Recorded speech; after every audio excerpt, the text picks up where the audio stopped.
Are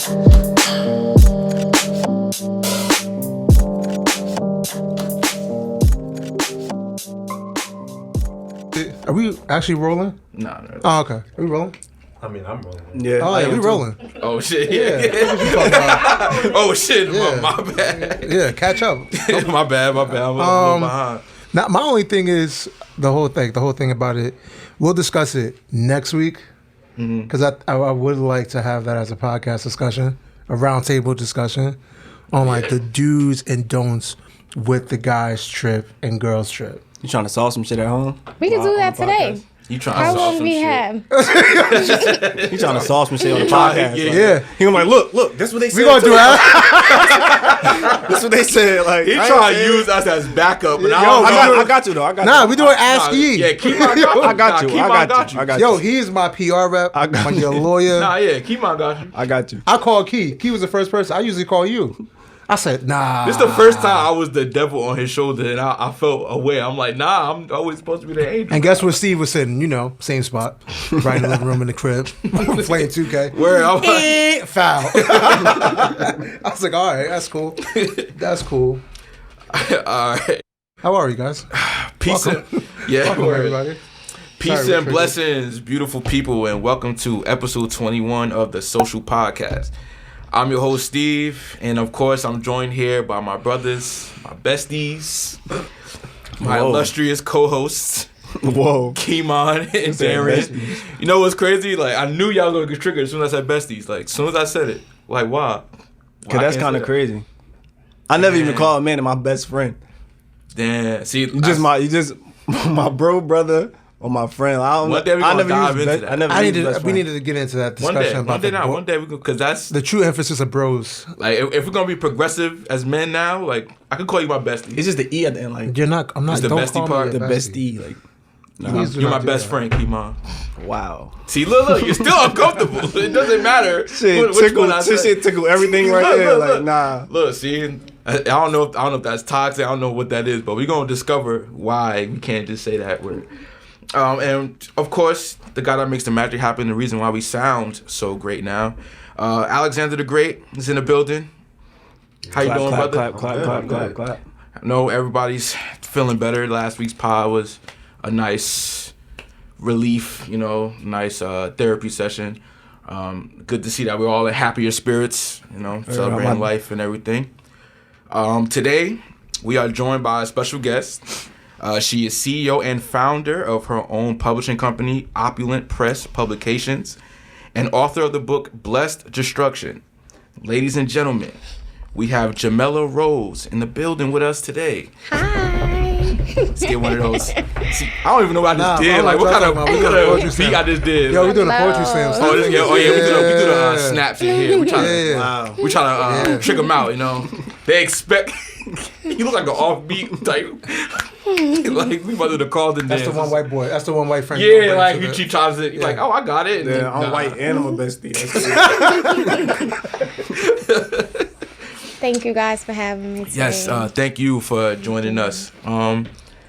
I do want to say that I've been to your release, your book release a couple years back, and for the listeners and the viewers, it was a great experience. I just wanted to say it was a great experience to see and to be witness to that, because and shout out to our good friend Jamar, who linked us as well. So I got to give a shout out to him. Thank you. Who linked us for this interview and linked me to go there. But the reason why it was a great thing to go to, because even though at the time we didn't know each other, because it was something that wasn't normal in a sense in our community. You know what I'm saying? Right. When you support someone's in their success, it's usually music or basketball or traditional things, but or a music listen party or something. But to go to a book signing, a book release, like, that was my first, and that was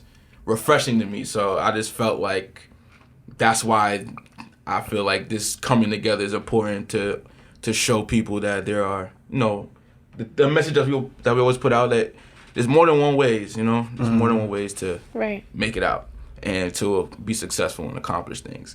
Right. So to start off, we want to get to know you. So who is Jamella Rose? I wasn't prepared for that. Jamella Rose. She's two different people. I'm really passionate about writing. It's a lot. I can't. You don't know how to sum it up into words, like.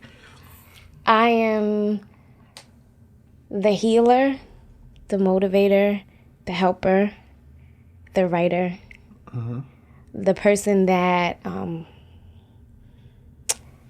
that creates the path and leads you down the path. That's Jamella. A lot of people anybody don't. around you. That's a beautiful friend to have. Like a person to be around. Like. Those are powerful things. I feel like every friend group or every person should embody that, you know what I'm saying? Like, or be that for somebody. Right. You know what I'm saying? So I like that. How did you get into writing? I always, for as long as I remember like when I was like 9, my parents had just separated, and I remember my mom, she had just bought a house in Springfield, Queens. We didn't have any furniture yet, and it was different because, you know, I wasn't used to both parents not being in one household, and I distinctly remember sitting on the floor with a paper and a pen and just writing. Yeah, and that's... Did you ever think about being, because people that write always think of this, like, did you ever think about being an artist, like putting words together and making a rhyme, or you just Oh yeah, that was the first. Before I even thought of writing a book, I thought I was gonna be like this famous songwriter. I couldn't sing to save my life, but if you don't gotta know how to sing now. Yeah, right. It's a lot of money that's being made from songwriting. There's a lot of auto-tune. Yeah, so that was first. I made a couple songs. Ooh, I'm embarrassed, but We all did. I Somewhere. We got a couple of tracks somewhere on the internet. That's super trash. I know. I Somewhere. I think that still would be.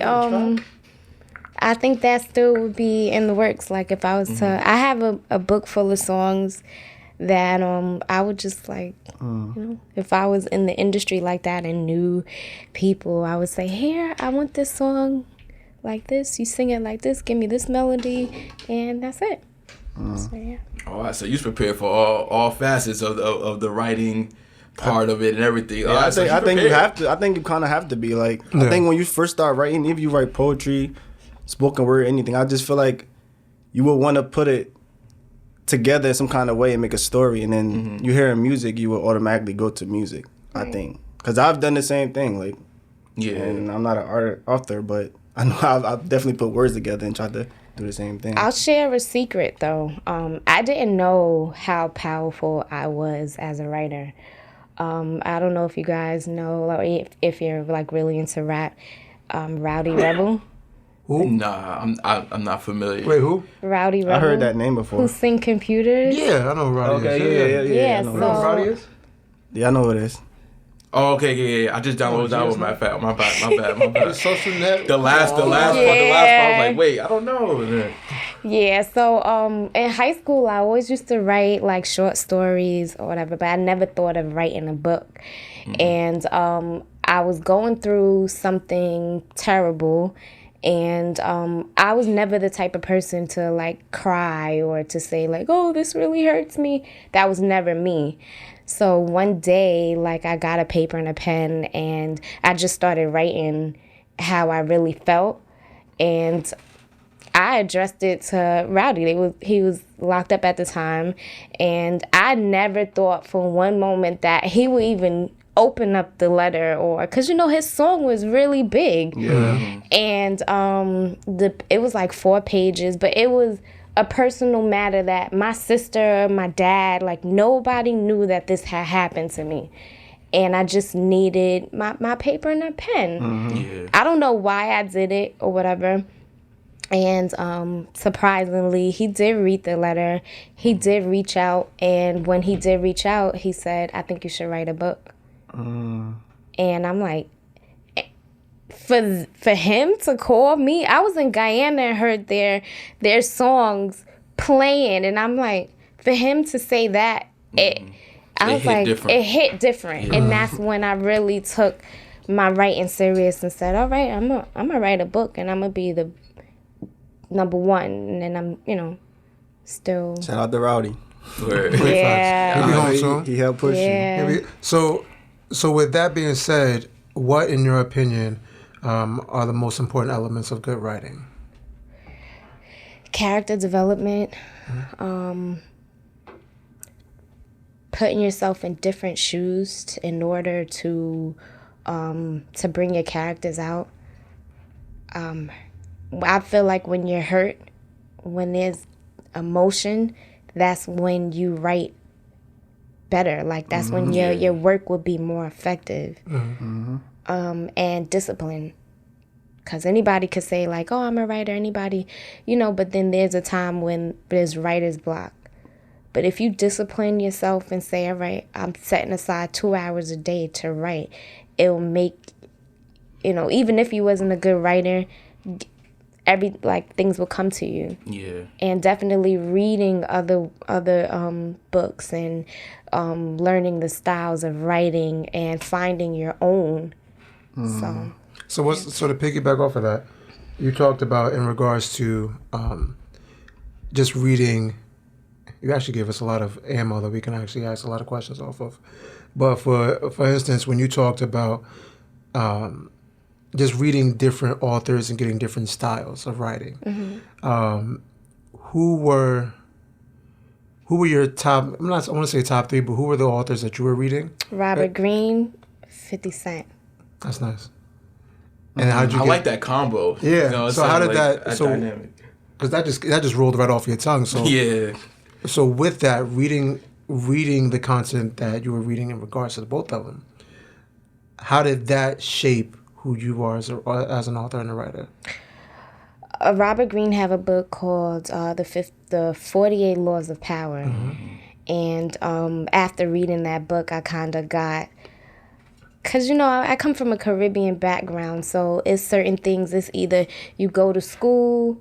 Not either you go to school, you do what you got to do. And Caribbean parents always talk about nursing. Go to school for nursing. Go to school for nursing. But Robert Greene, after reading that book, it's like he referenced a lot of great people like Napoleon. And, he gave you a certain law to follow. Not all. I don't follow all. But, when you have a goal, you work towards it. And that's it. Yeah.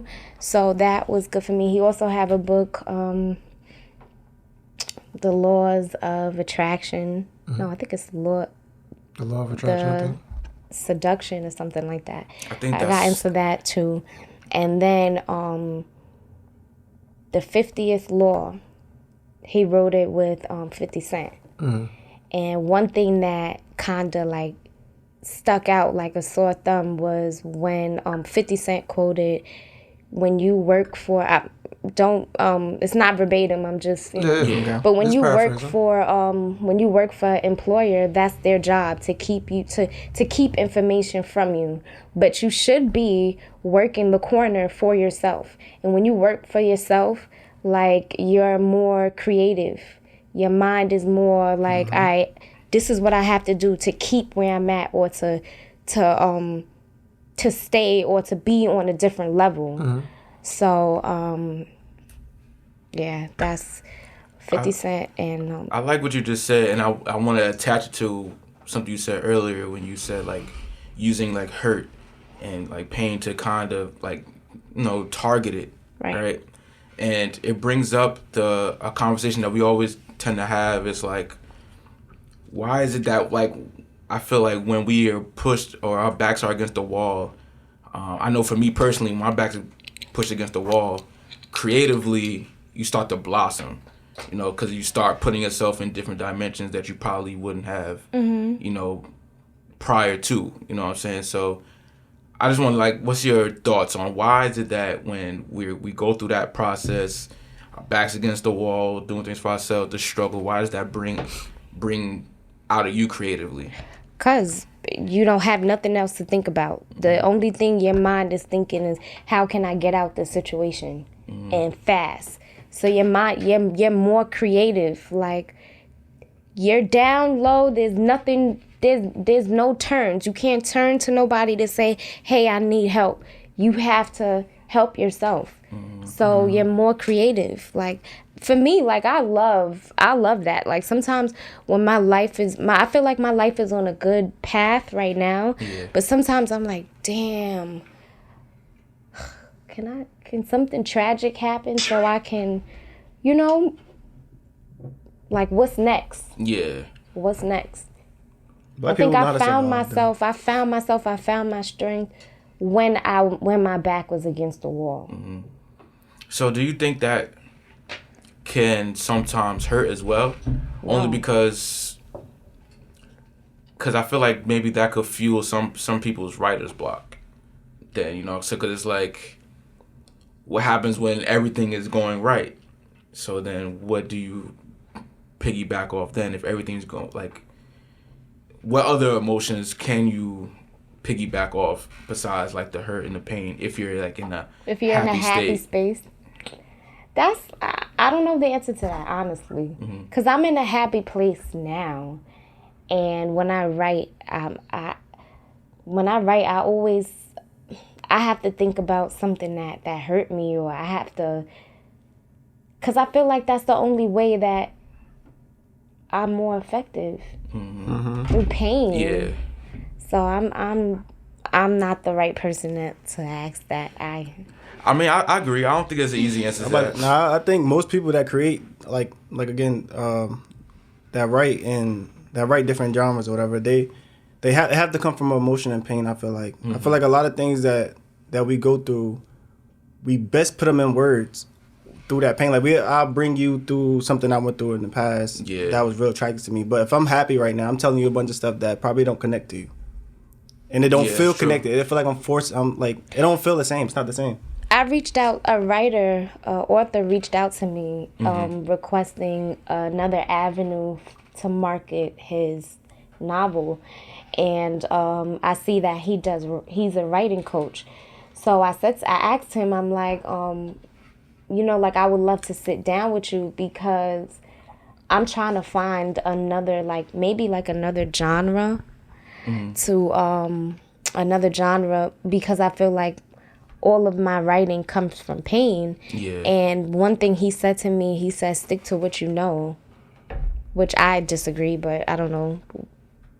He said, stick to what you know, because when you try to write in a different genre, when you force something, it never comes out the way you want to. Yeah. It's not natural. Yeah. Okay. So that's kind of something I'm struggling with now. It's like, all right, I'm happy. I'm a very happy person, but the character that is portrayed in my book, she's sad and emotional. So kind of like, am I really deep down sad and emotional? Because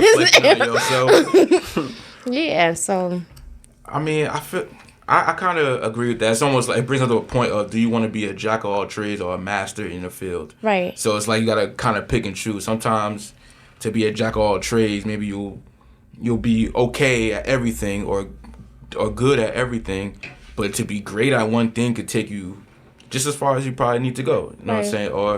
Or you could reach more people just by being a master in this way. So I feel like, like you said, you disagree. I also struggle with that too. So it's almost like to each his own. I feel like that's the only way we could say it. However you feel like your avenue can reach whoever you want, then that's the way you choose. But I'm with you. I like to be a master at a craft. Right. I feel like it's more beneficial. Right. So I do want to get into the book. Okay. So, Blessed Destruction. Tell us about it. What inspired you to write it? What it's about? This kind of this is my pain, my story. So bear with me if I get a little emotional. It's okay. So something tragic happened when I was 16. We grew up like always on vacation. We figured my mom was like the super mom because we never never wanted or asked for anything or needed anything. And, you know, she was a superwoman to the point where, like, she never asked for help. Yeah. And she lost her house, and we ended up homeless. So that hurt and pain made me write Blessed Destruction. So in the beginning, it was about, you know, a girl who was trying to find herself, lost, but trying to find herself. But she never took her eye off of that. Like, she knew she needed to stay in school. She knew she needed a degree. So everything that was going on in her life, she never got off track of what she needed to do. And that was the first portion, the beginning of the book. Now, with that said, and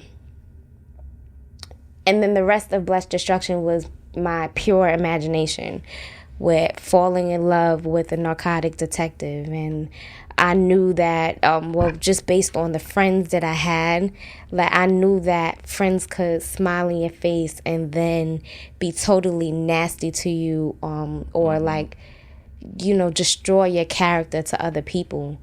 And so it's about, like, sorry. That's okay. It's about that love can pave a perfect path for enemies to do the unthinkable. Okay. That's deep. So, yeah. That's something that I feel like we all could relate to. No matter how deep or how surface you want to get with it, I feel like we all endured it. Right. In times, you know, like, and it's funny you say that because a lot of people don't understand, like, okay, if you love me, then how can pain come from this? Right. And not always, even now to this day, as we get older, we still, you know, enter different realms of hurt and love and how they interject. And we never understand when they say love is hate at the same time. You know what I'm saying? It's always a cool line in a song. It's always a cool saying, but like to really dissect it, I don't think we ever did that. And that's maybe why it's hard to define why this happens. Not only that is, if a person, especially like if you're with somebody, if a person didn't come from love or know love or wasn't exposed to love or didn't grow up with anybody saying I love you, there's no way that he can, like, he doesn't probably know what true love is or how to love. And being in a relationship that can, and this is my pure imagination because I've never went through it. Disclaimer for everybody listening. Yeah, I never went through it, but you know, like, I just hearing stories or just like my brief of, you know, being with somebody for a very short span of months. Like, I'm a deep thinker. I look beyond the surface, so like I'm able to identify certain things. And you know, I wanted to link that in my book, as well as the when you going through certain things and you have faith, and you know, God will always show you that path if you're obedient and if you know. So that was the three main points for my book. Okay. Is that the one thing that you want the readers to take away from the book? Right. Yeah. I like that. I like that a lot. I want to go back to when you were telling us about the story with you and your mom and how you kept pushing through. Just what are some things that gave you that strength to do so, like to stay on task? Because a lot of people, you know, I feel like they make excuses. Yeah, or I don't want to say excuses, but you know, just, you know, pressure makes diamonds. A lot of people can't go through certain pressures. So what are some things that you utilize so you could go through your struggles and your story? We had no choice. I like the life that we lived before. Like, my mom is the type of person, like, when we were on vacation, all of our friends was on vacation, and she used to call the parents, like, yo, y'all, you good, just pack your kids' clothes. Like, you know, like, I liked that life. Like, we lived in a big house, and that was everybody else's home. Like, you know, when we were young, we had rebel friends, like, all right, that had it in their mind, like, oh, if my mom's kicked me out tonight, we going to Jamella and Jakima house. I had the same problem. So, like, I always had that, you know, like, all right, I'm gonna get that house again for my mom. And I've always been like, girls would say, like, oh, I want these kind of shoes, I want this. I've always been the type of girl, like, nah, I'm gonna cash out on a Mercedes. Nah, I'm gonna get a house. Or nah, like, this is what, you know. And I knew what I had to do to get there, not to depend on anybody, to be that superwoman that my mother was. So I had no choice. Like, that was it. So, like, how often do you write? How often do you Every write? day. Every day. 2 hours a day, sometimes more. Now, do you have a full-time job too? Yep. So how does that? Oh, let me tell you my schedule. Yeah, I was just about to get into that because Yeah. a lot of the times too, sometimes with certain writers, they don't have a full-time job. It's strictly writing. Let me So tell you. How do you do this? All right. I go to work all right, let's start at 5 o'clock. I wake up every day at 5 o'clock. I like that energy. I do the same. I wake up every day at 5 o'clock. I pray. I like that. Sometimes I'm up after, like, I pray, I will write. Not very often, though. Go to work for 9 o'clock. I work from 9 to 5. I sleep. We have a 30-minute break. I have a pillow under my desk. I sleep for 30 minutes at 2:30 every day. When I clock out at 5 o'clock, I say this to my coworkers every day at 4:59. I'm clocking out. I'm clocking in to my primary job. Don't bother me. Clock out at 5 o'clock. I put a sign on my desk, clocked out.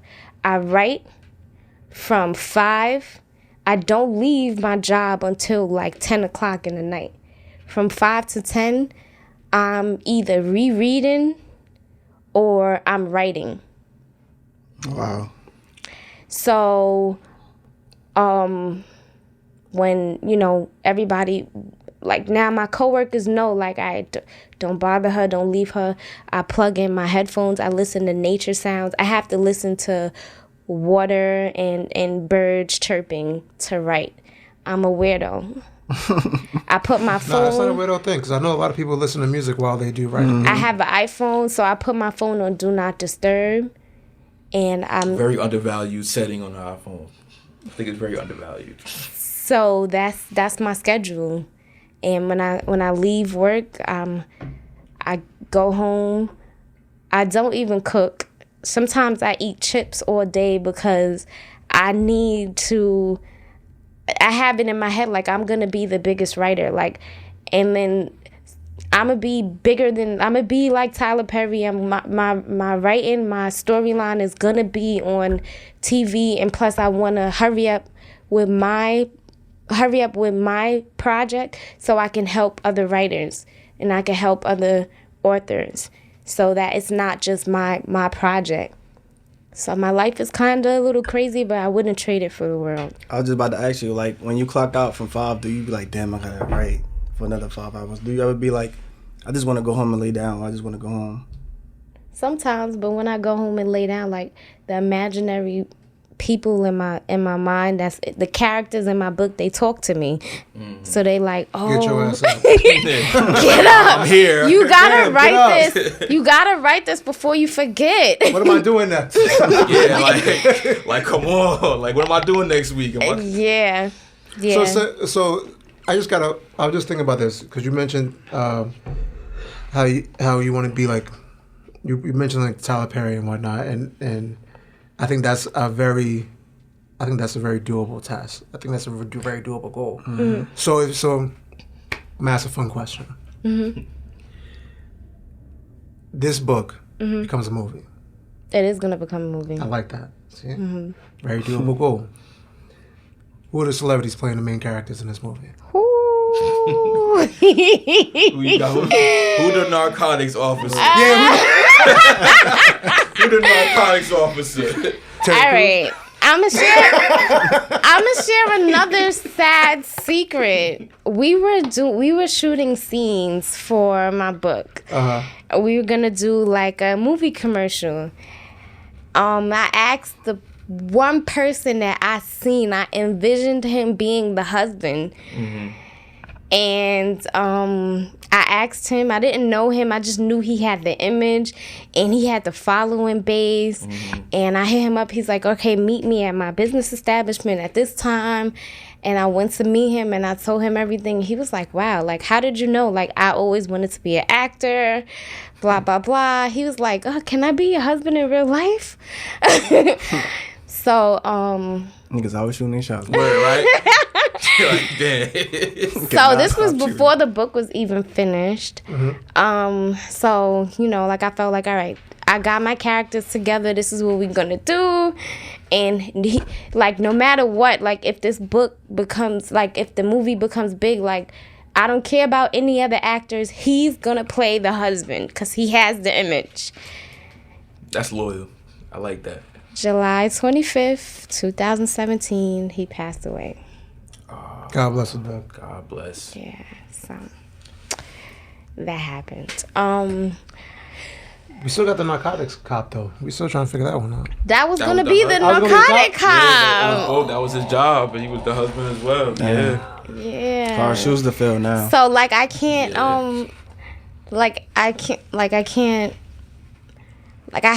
I wasn't motivated to do any more scenes after that.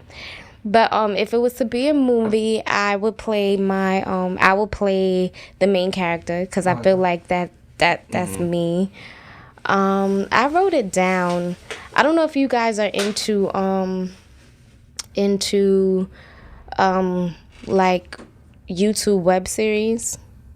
Okay. I've seen a couple, but not Money my and forte. Violence. Yes, yeah. that's actually the one. All right. Who, You Rafe? remember Gran? Big Yes. Gran? That would be the grimy best friend. That's facts. Gran I love his character and I feel like he doesn't, like, it's in him. Like, so I feel like it wouldn't even be acting for him. It would just be natural.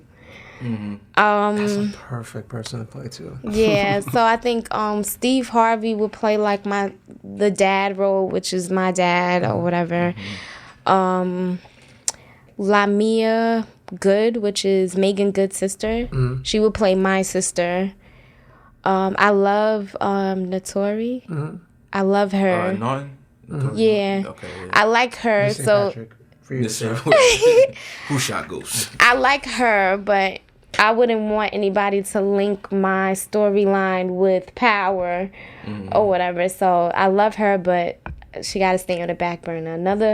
Another character that I would consider playing like the main character other than myself would be I forgot her name. Do you guys watch Tika Sumter? Sumter. Yes. Okay, Yes, her, yeah. The house from the house and the house. Yes. Yep. I love her character too. So that was it. Okay, you got everything. You know what's so funny? thought out You know, right yeah, there. you know what I just thought about? She was like, oh, that's going to be a difficult question. Boom, here are the people right here. We're like, Because I and wrote she it. had backups. She had backups for the back. Because I wrote it down so that my characters, when I'm writing, my characters wouldn't all sound the same and their demeanor wouldn't be the same. So, like, and I listen to a lot of rap music, a lot. So I listen to rap so I can write from a male's perspective because I feel like I don't have a lot of,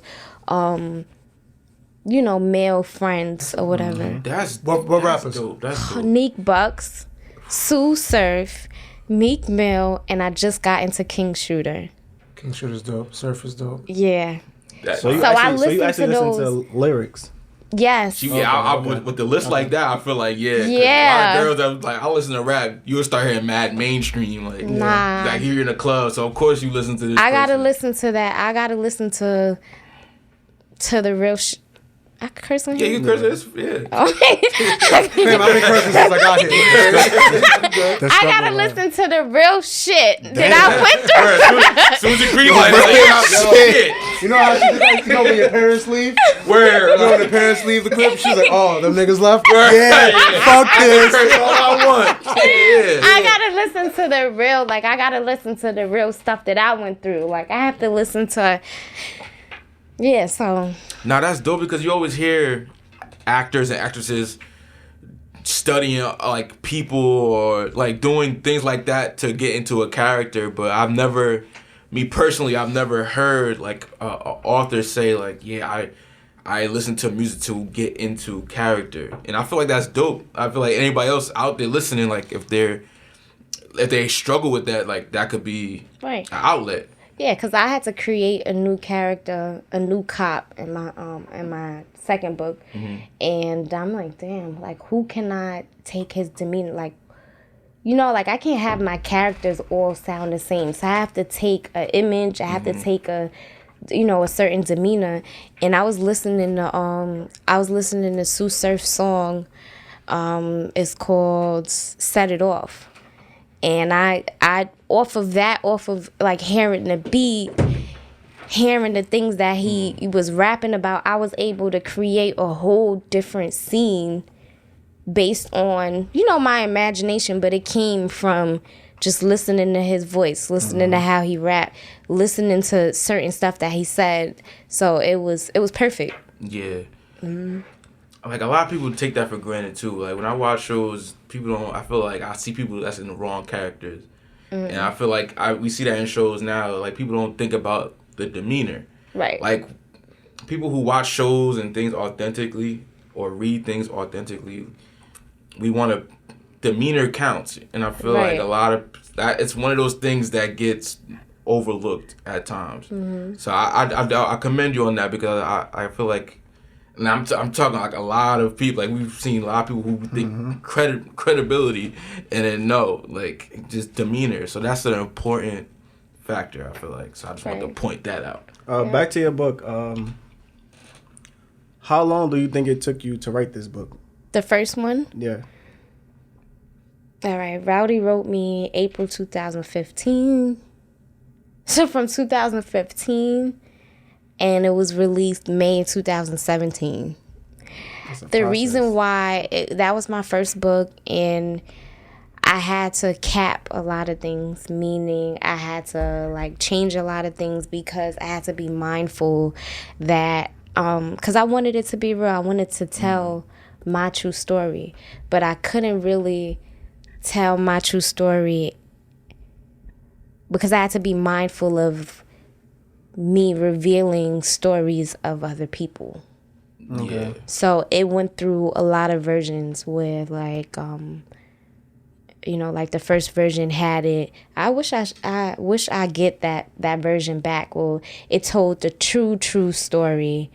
But a lot of things I had to take out because of I had to be mindful of my mom's business, my sister's business, my friend's business. I'm like, I still got a friend name in that book, and I just pray she just never reads my book. I was just about to ask you, did you use fake names? I did. I had to. Okay. Did people still feel like, oh, this is me in this book?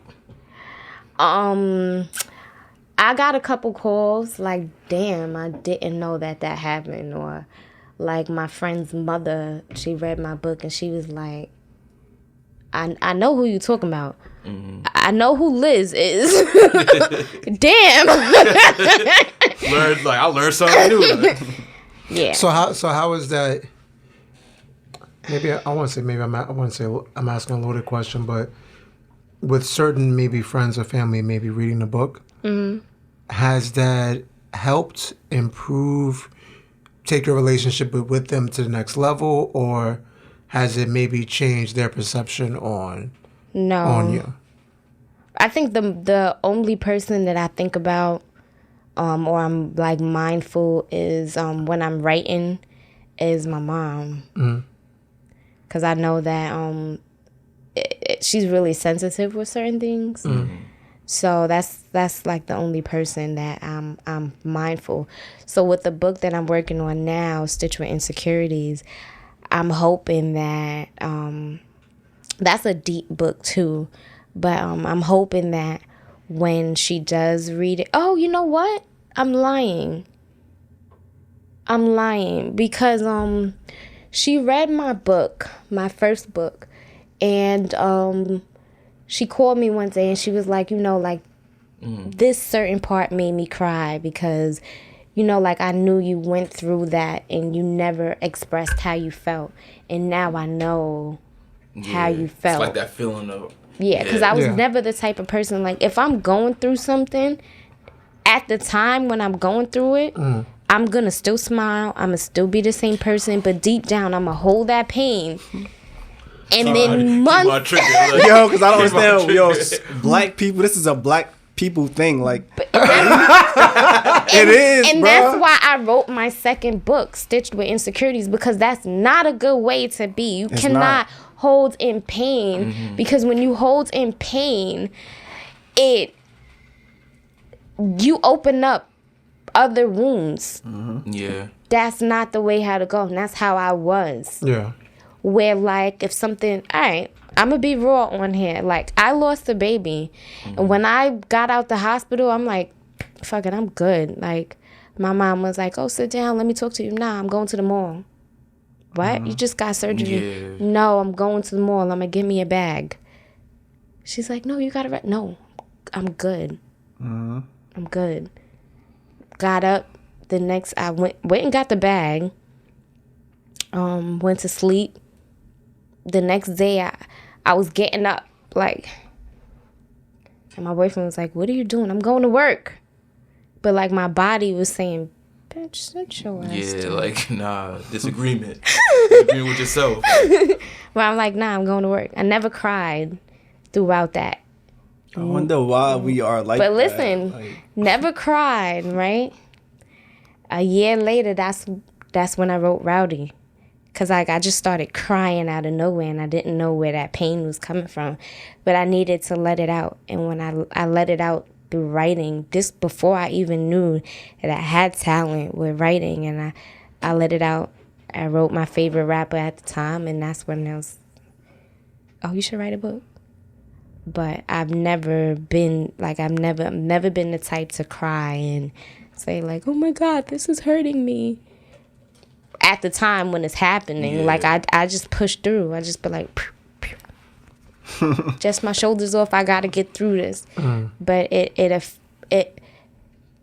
affects. Yeah. It affects you down the line. So, my question for you would be, because it's just a brand new question. It should is not even written down. I think personally, for us as people, I know each one of us have gone through a lot. I'll be 28 next month. Okay. So I know with the, I won't say nonsense, but not even the losses, but the lessons, I call them, that I've had to endure and learn from in my life made me a better person. So with the challenges and some of the experiences, and unfortunately you losing a child, so I do my condolences with that. How has that made you a better person in the end? You can sit back and be like, this is like, I'm doing what I can. Like, I'm doing what I got to do. How's that made you a better person? It's a loaded question. I don't have the answer for that. My best advice would be think about it.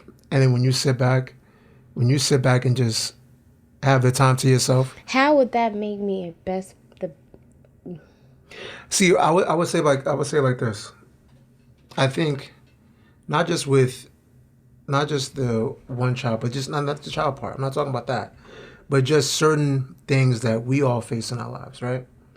I think we learn from that and look back on that 5 years down the road, 10 years down the road, and we use that as a stepping stool to maybe overcome a new obstacle that we have in our life. Yeah, like a growing opportunity. A growing opportunity. We use that to evolve and make ourselves more mindful and aware and much more smarter and sharper minded people. Right. So that's why I would definitely say when you got the. I don't want you to. I don't want to put the pressure on you now, but when you definitely think about it. Maybe I found my strength. Maybe that's like I I knew how strong I was and how I can, and how I channeled through hurt and pain. Yeah. Yeah. So I think that's my answer. But I'm gonna think about it. Nah, I think that was a good. Also, to go off of that, first I want to note that it's kind of interesting to hear a female say something as far as usually put on males, as far as like keeping things in and not be able to express ourselves. Right. So I feel like that is a great, like what you're saying is a great triggering. It's a great trigger to a conversation that needs to be had. Right now. But like in a broader scale, because now it's like we get this attachment to something that happens to us as a whole, as in our communities. It's not just a male thing, you know. So maybe, you know, if it becomes broader, then, you know, people would care more about it as a whole and not just focus on the man and assume women are just so expressive, you know, and or so emotional. Yeah. Because there's always these stigmas that prevent these conversations from happening. So I think that's a good leg to stand on to open up that broader conversation. And I also had another one. Do you think that the process of keeping things in came from the strength that you admired your mom for? Yeah. Yeah, no. Why not? I admired her for keeping everything in and pushing through the best way that she can. But you got it. Yeah, you got it. But no, because I want to be a more outspoken person. I just want to say what and my dad is like that. Say how you feel and let it go. But at the same time, saying how you feel and letting it go, you will hurt a lot of people down the process. So it's like, what's the in between? Like, how can I deal with this? So I'm still trying to figure that out.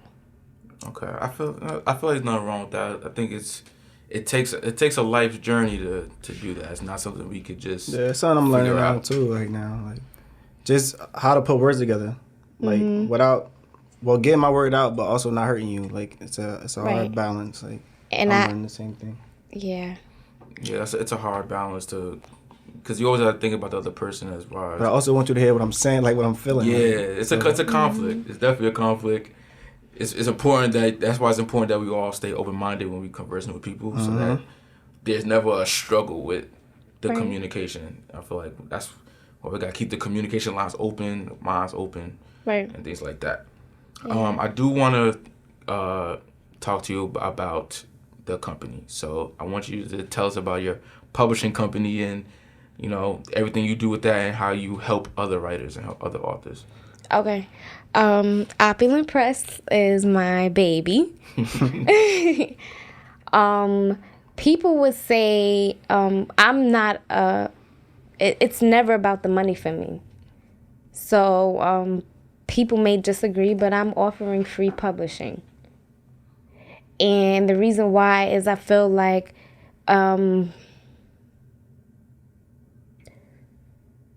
books can change your life.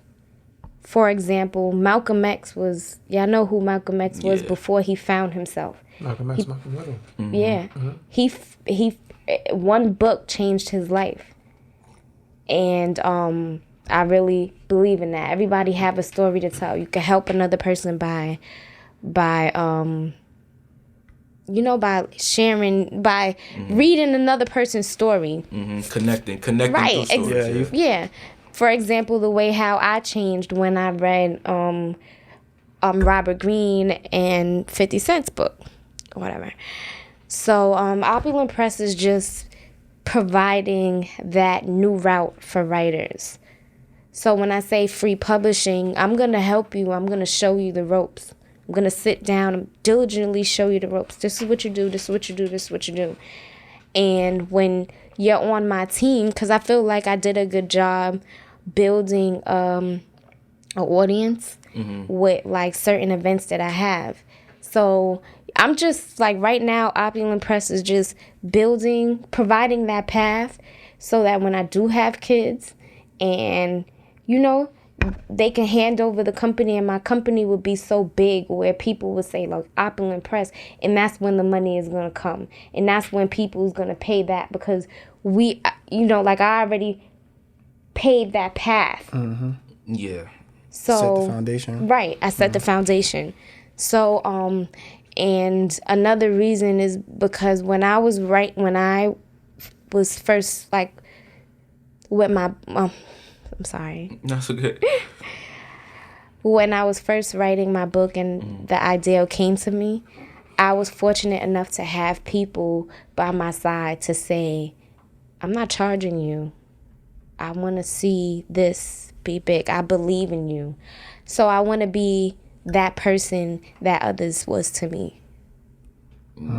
So nobody would never understand. Yeah, exactly. Yeah. Like my sister, everybody, no, you have to charge.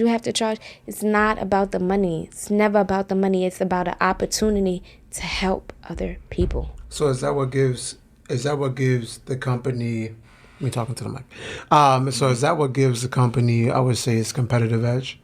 Because if you think about it compared to maybe other publishing companies, for yours to be free and you're just doing it to have writers and aspiring self-published authors create opportunities for themselves, is that what you would say would give you guys? Yeah, and it's already hard for a self-published author. Like, the easiest part, I'm not going to say the easiest part, but getting the story, having the story, it's one thing to have a story and have a physical book. The difficulty comes in is when you're ready to sell that book, right? Now, the average good writer probably knows, like, say an average good writer probably only knows like 20 people that's going to support them. That's when Jamella Rose, oh, you published with Jamella Rose. All right, Jamella Rose have a sip and write event where automatically when people hear sip and write, or automatically when Jamella Rose organize an event, people's gonna come. Like, Yeah. All right, come sell your books here. Sell your books at my event. Let people hear your story. So, and then not only that is every Sunday I sit with another writer. Oh, her book changed my life too. Her name is Cecilia Welburn. She has a book. It's currently editing right now. It's called God's Love.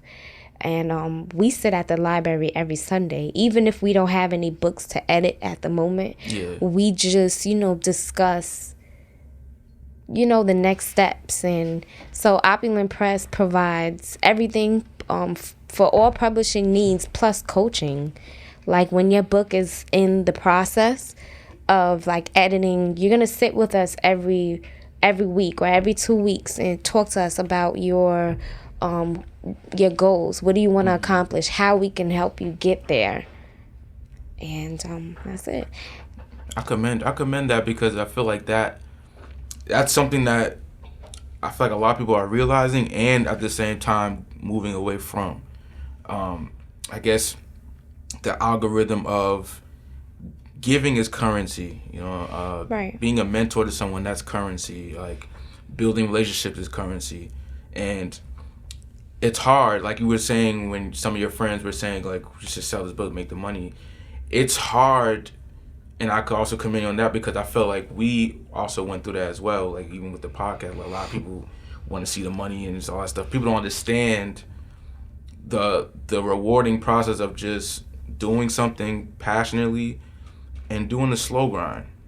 So I think that I always commend people who take that route because it's you're for the people. Right. I feel like that's something that we like to big up here on our platform, is that we should be for the people, and then everything will come back to you in abundance, and then it could be a cycle of just giving back. And I feel like that's the way the world should be working. So I commend you on that one right there. Yeah. I got one more question, and I'll let you do what you got to do. My only question is, I know we got to finish up soon. With the expertise and the knowledge and the experience that you have with writing, what would be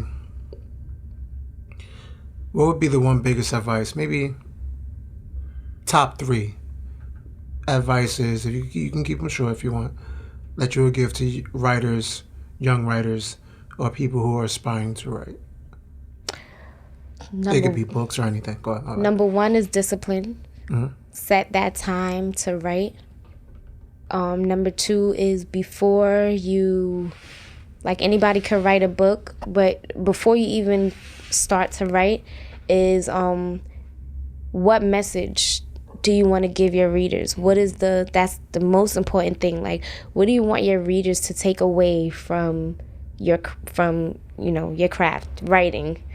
The third advice I would give is to read more books, study the craft. I read a thesaurus like a Bible, like broaden your vocabulary.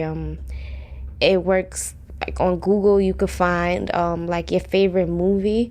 You could actually read the script where they will include like in and out. Okay, describe sensory images. Like what's going on in the room that you're in. Like the lights are white.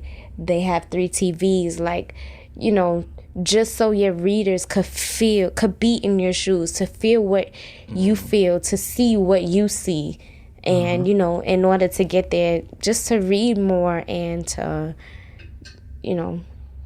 find other examples. Any new books? Any new books? That you're reading right now? The Bible. It's the best book. It's the best book. You can't beat that. Never mind. Can't beat that book. I read like 3 books at a time. So I'm always like the Learning Bible, and I try to get into Charlemagne's book. I read both of them. They're very good.